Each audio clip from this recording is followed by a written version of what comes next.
त्रेता युग में जब सूर्यदेव ने विश्वकर्मा देव की पुत्री देवी संज्ञा के साथ विवाह रचाया, विवाह के बाद सूर्यदेव जब भी देवी संज्ञा के समीप आते थे तो देवी संज्ञा सूर्यदेव के तेज को सहन नहीं कर पाती थी। उनका तेज इतना प्रखर था कि उनके समीप रहते हुए देवी संज्ञा असहज महसूस करती। फिर कुछ वर्षों के बाद देवी संज्ञा ने वैवस्वत, मनु, यमराज और यमुना जैसे तेजस्वी संतानों को जन्म दिया, पर अक्सर संज्ञा सूर्यदेव के तेज से परेशान ही रहती। फिर एक दिन देवी संज्ञा ने फैसला किया कि वह सूर्यलोक से दूर जाकर तपस्या कर सूर्यदेव के तेज को झेलने योग्य बनेंगी और तपस्या के बाद ही सूर्यलोक वापस लौटेंगी। पर उन्हें अपने नवजात संतानों की भी देखरेख करनी थी और साथ ही देवी संज्ञा चाहती थी कि उनके सूर्यलोक छोड़ने की बात सूर्यदेव को पता भी ना चले। फिर देवी संज्ञा ने अपनी सिद्धि से अपने ही जैसे दिखने वाली खुद की छाया प्रकट की और उनका नाम स्वर्णा रखा। फिर उन्हें सारी जिम्मेदारी सौंपकर तपस्या करने किसी अज्ञात वास पर निकल पड़ी। इसके बाद सूर्यदेव जब भी अपनी पत्नी के समीप आते तो उनके तेज से देवी छाया अर्थात स्वर्णा पर उनके तेज का कोई असर ना होता और दोनों खुशी खुशी अपने मिलन का आनंद लेते। सूर्यदेव देवी छाया को ही अपनी पत्नी संज्ञा समझते रहे और समय ऐसे ही बीतता चला गया। फिर धीरे धीरे वैवस्वत, मनु, यमराज और यमुना भी बड़े हो गए। सूर्यदेव ने उनकी क्षमता के अनुसार उनको अपना अपना कार्यभार सौंप दिया और खुद भी अपने कार्य में व्यस्त रहने लगे, जिससे देवी छाया अकेली पड़ गई। उसके बाद देवी छाया ने महादेव की तपस्या करने का निश्चय किया और फिर महादेव की तपस्या में पूरी तरह से लिप्त हो गई। फिर तेज धूप में तप करके भूखा रहकर तपस्या करते करते कई माह बीत गए और इसके साथ ही देवी छाया ने तपस्या करते समय ही गर्भ धारण भी कर लिया। जब देवी छाया अपने तप और धर्म का पालन कर रही थीं, तब भगवान शिव उनके समक्ष प्रकट हुए। शिवजी ने उनके तप और सहनशीलता से प्रसन्न होकर उन्हें वरदान मांगने को कहा। देवी छाया ने विनम्रता से कहा, हे महादेव, मैं बस अपने कर्तव्यों का पालन कर रही हूँ। यदि आप मुझ पर प्रसन्न हैं तो कृपया मुझे ऐसी शक्ति प्रदान करें कि मैं हर परिस्थिति में अपने धर्म का पालन कर सकूं और अपने बच्चों का कल्याण कर सकूं। महादेव ने उन्हें आशीर्वाद दिया और कहा कि उनका तप और धैर्य सदा प्रेरणा रहेगा। तब देवी छाया ने महादेव से अपने लिए एक असल जीवन का वरदान मांग लिया। फिर महादेव तथास्तु कहकर अंतर्धान हो गए।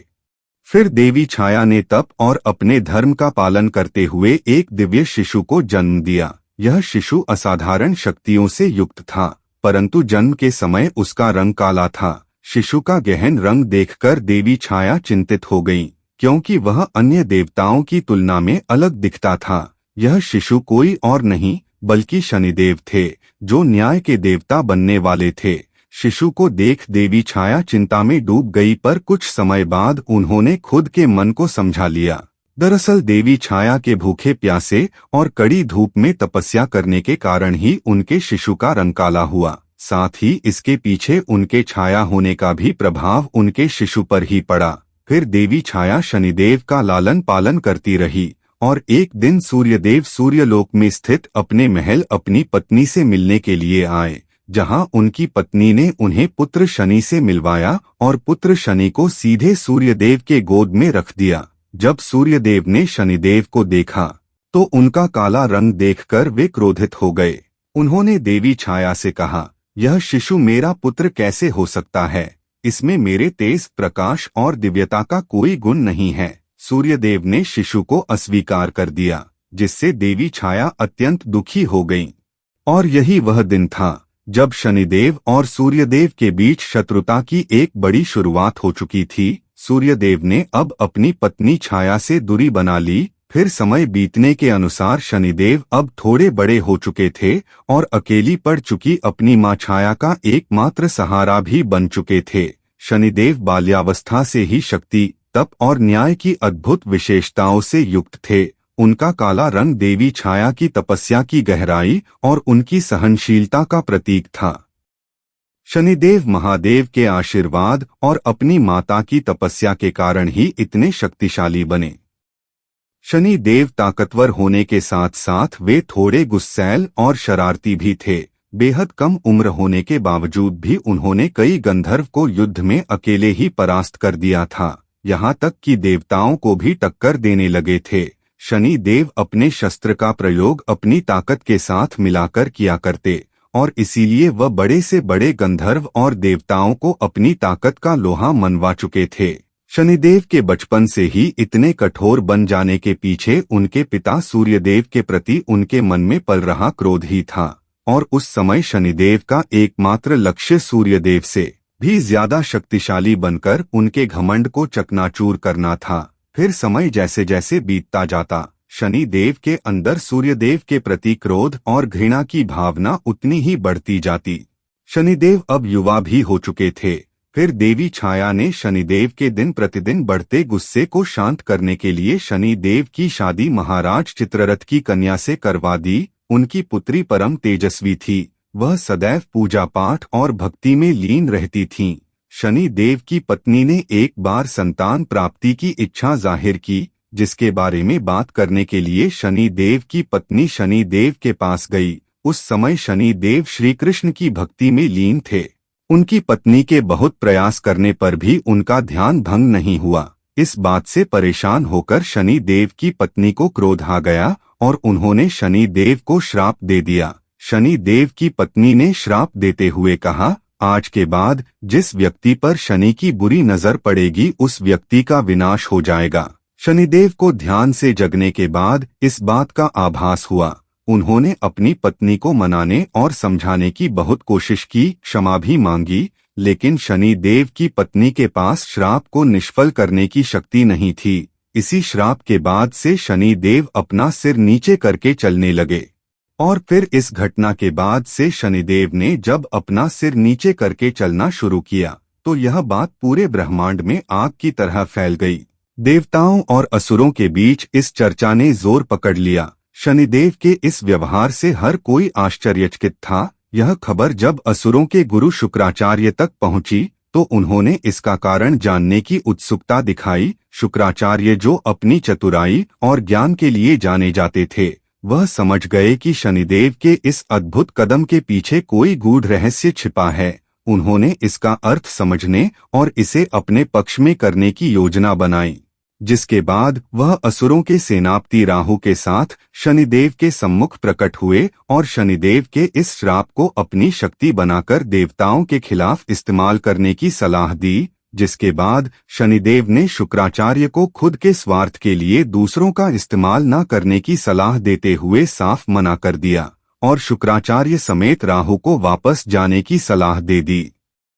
इसी बीच देवी संज्ञा पृथ्वी से सूर्य देव के तेज को झेलने योग्य बनकर सूर्यलोक वापस लौट आई और फिर उन्हें अपने पीठ पीछे हुई सभी बातों का पता चल गया, जिसके बाद वे देवी छाया पर अत्यंत ही क्रोधित हुई और सूर्यदेव को सब कुछ सच सच बता दिया। जिसके बाद सूर्यदेव ने तो देवी संज्ञा के ऊपर अपना क्रोध व्यक्त किया ही, साथ ही उन्होंने देवी छाया और शनि देव को सूर्य लोक से निष्कासित और अपमान कर बाहर निकाल दिया। जिसके बाद शनि देव और माता छाया पृथ्वी लोक की ओर चल पड़े और एक घने वह सुंदर से वन में निवास करने लगे। वन में रहते रहते शनिदेव की मित्रता काक राज से हुई और इस बेहद खूबसूरत वन में शनिदेव माता छाया के संग खुशी खुशी रहने लगे। फिर समय बीतता गया और कुछ वर्षों के बाद जब सूर्यदेव को शनिदेव के नए निवास स्थान का पता चला तो उनका क्रोध 7वें आसमान पर पहुंच गया। शनिदेव का अपने पिता से अलग रहना सूर्यदेव के अहंकार को चोट पहुंचा रहा था। उन्हें यह बात स्वीकार नहीं थी कि उनका पुत्र उनकी छाया से दूर जाकर अपना मार्ग चुने। यह क्रोध धीरे धीरे दुश्मनी में बदल गया। सूर्यदेव ने शनिदेव को सबक सिखाने का मन बना लिया। उनकी यह कठोर भावना शनिदेव के जीवन के लिए खतरा बन गई। शनिदेव, जो न्यायप्रिय थे, अपने पिता के इस व्यवहार से आहत हो गए, लेकिन उन्होंने धैर्य बनाए रखा। फिर सूर्यदेव ने उस वन में आग लगा दी, जिसके बाद देवी छाया तो एक परछाई होने के कारण उस आग से बचकर बाहर निकल आई, लेकिन शनिदेव उस मायावी आग के चपेट में पूरी तरह से फंस चुके थे। फिर देवी छाया मदद की गुहार लगाने लगी, फिर अचानक काकराज ने वन के ऊपर से आकर शनिदेव को अपने पंजों में जकड़कर काफी दूर अपने काक लोक ले गए, और फिर काक लोक में आने के बाद काकराज ने शनिदेव को अपनी माता से मिलवाया। फिर काकराज की माता ने शनिदेव को काक लोक में ही रहने की विनती की, जिस पर शनिदेव ने भी सहमति जताई। काकराज की माता ने शनिदेव को अपने पुत्र की तरह लाड़ प्यार से रखा। फिर कुछ समय बाद एक दिन यह बात इंद्रदेव को पता चली, जिसके बाद शनिदेव और काकराज की अनुपस्थिति में इंद्रदेव ने काक लोक पर हमला कर दिया, जिसके फल स्वरूप तमाम काक समेत काकराज की माता की मृत्यु हो गई। फिर जब यह बात शनिदेव और काकराज को पता चली तो वे अत्यंत ही क्रोधित हो उठे। शनिदेव क्रोधित होते हुए अपनी ताकत को जगाते हुए उस ताकत का कुछ हिस्सा काकराज पर समाहित कर फिर उन पर सवार होकर स्वर्ग लोक की तरफ प्रस्थान कर दिया। स्वर्ग लोक पर इंद्रदेव समेत सभी देवता नृत्य और सोमरस का आनंद उठा रहे थे कि तभी उन्हें दूर से बेहद जोरदार गर्जना भरता हुआ तीव्र गति से सामने आता हुआ काल के समान काक और उस पर सवार शनिदेव नजर आए, जिन्हें देख स्वर्ग लोक में भगदड़ मच गई और देवता युद्ध के लिए अस्त्र शस्त्र लिए तैयार हो गए। लेकिन शनिदेव ने स्वर्ग पर कदम रखते ही अपनी तिरछी नजर से देवताओं को तो पहले ही शक्तिहीन बना दिया, फिर अपनी आंखों की तेज रोशनी से उन पर प्रहार कर उन्हें फर्श पर पटक दिया। इंद्रदेव समेत सभी देवता शनिदेव के सामने इतने कमजोर हो चुके थे कि वे अपने अस्त्र शस्त्र को भी उठा पाने में असमर्थ थे। फिर शनिदेव ने देवताओं के ही अस्त्र शस्त्र से उन्हीं को बुरी तरह से घायल करना शुरू कर दिया, जिसके बाद सभी देवताओं को स्वर्ग से किसी भी तरह अंतर्धान होकर भागना पड़ा। इंद्रदेव समेत सभी देवताओं ने शनिदेव के भय से कहीं दूर जाकर सूर्यदेव से याचना की। फिर सभी सूर्यदेव से शनिदेव को जलाकर भस्म कर देने की विनती करने लगे, जिसके बाद स्वर्ग लोक में सूर्यदेव का आगमन हुआ और सूर्यदेव ने शनिदेव को यह सब रोकने का आदेश दिया, जिस पर शनिदेव ने साफ इनकार कर दिया। फिर सूर्यदेव ने शनिदेव के ऊपर अपने मायावी घातक किरणों से प्रहार कर दिया, जिसे शनिदेव ने उसे बीच में ही अपनी आंखों की भयंकर ऊर्जा से तबाह कर दिया और साथ ही सूर्यदेव के ऊपर अपनी कुदृष्टि भी डाल दी, जिससे कि सूर्यदेव बिल्कुल ठंडे और काले पड़ गए, जिसके फल स्वरूप पूरे आकाश गंगा की रोशनी विलुप्त हो गई और हर जगह सिर्फ अंधेरा ही अंधेरा छा गया, जिसके बाद सूर्यदेव को भी स्वर्ग छोड़कर भागना पड़ा। फिर सभी देवता अपनी बची शक्तियों का इस्तेमाल कर किसी भी प्रकार से कैलाश पहुँचे और महादेव के सम्मुख सारी बात बताकर विलाप करने लगे, जिसके बाद महादेव सभी देवताओं पर उनके व्यवहार के लिए क्रोधित हुए। फिर स्वर्ग समेत देवताओं की शक्तियों को वापस दिलाने का भी विश्वास दिलाया।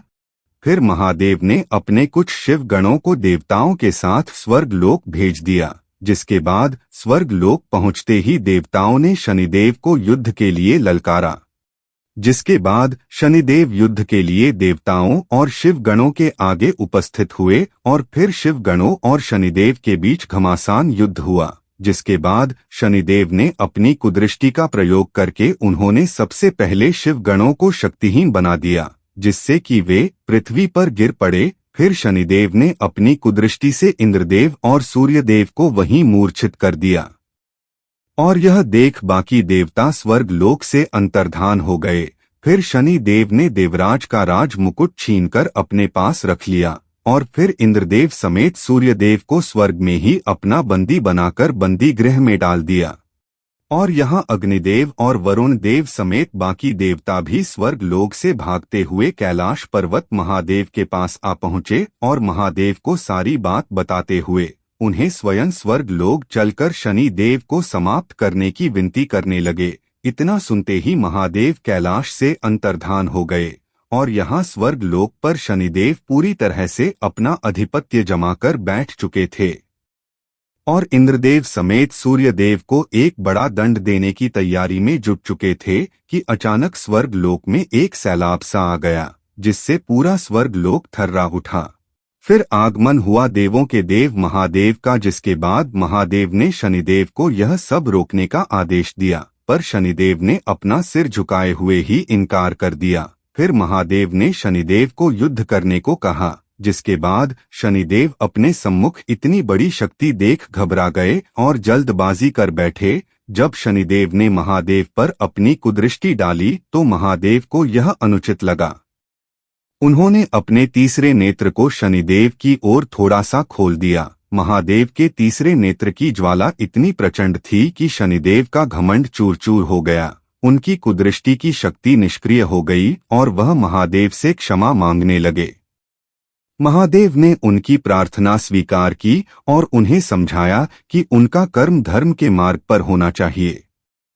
महादेव ने शनिदेव को एक दिव्य त्रिशूल भी भेंट किया, जिसके बाद महादेव ने शनिदेव को एक लोक भी भेंट किया, जिसको महादेव ने शनि लोक का नाम दिया। और आखिर में महादेव ने समस्त ब्रह्मांड के देवी देवताओं की मौजूदगी में शनिदेव को पूरे ब्रह्मांड का न्यायाधीश घोषित किया। देवता और सूर्यदेव समेत सभी देवताओं को शनि देव के साथ किए गए क्रूरता को लेकर अपनी गलती का एहसास हुआ। फिर अपनी गलती का पश्चाताप करने के लिए सूर्यदेव पृथ्वी पर जाकर देवी छाया को सूर्यलोक वापस लेकर आए। इस घटना ने शनिदेव को उनकी सीमाओं का बोध कराया और सच्चे न्याय का मार्ग अपनाने की प्रेरणा दी। प्यारे मित्रों, अगर आपको हमारी यह कथा अच्छी लगे तो कमेंट बॉक्स में जय हरि विष्णु लिखना ना भूले। साथ ही वीडियो को लाइक, चैनल को सब्सक्राइब और वीडियो को अपने मित्रों में शेयर करना ना भूले।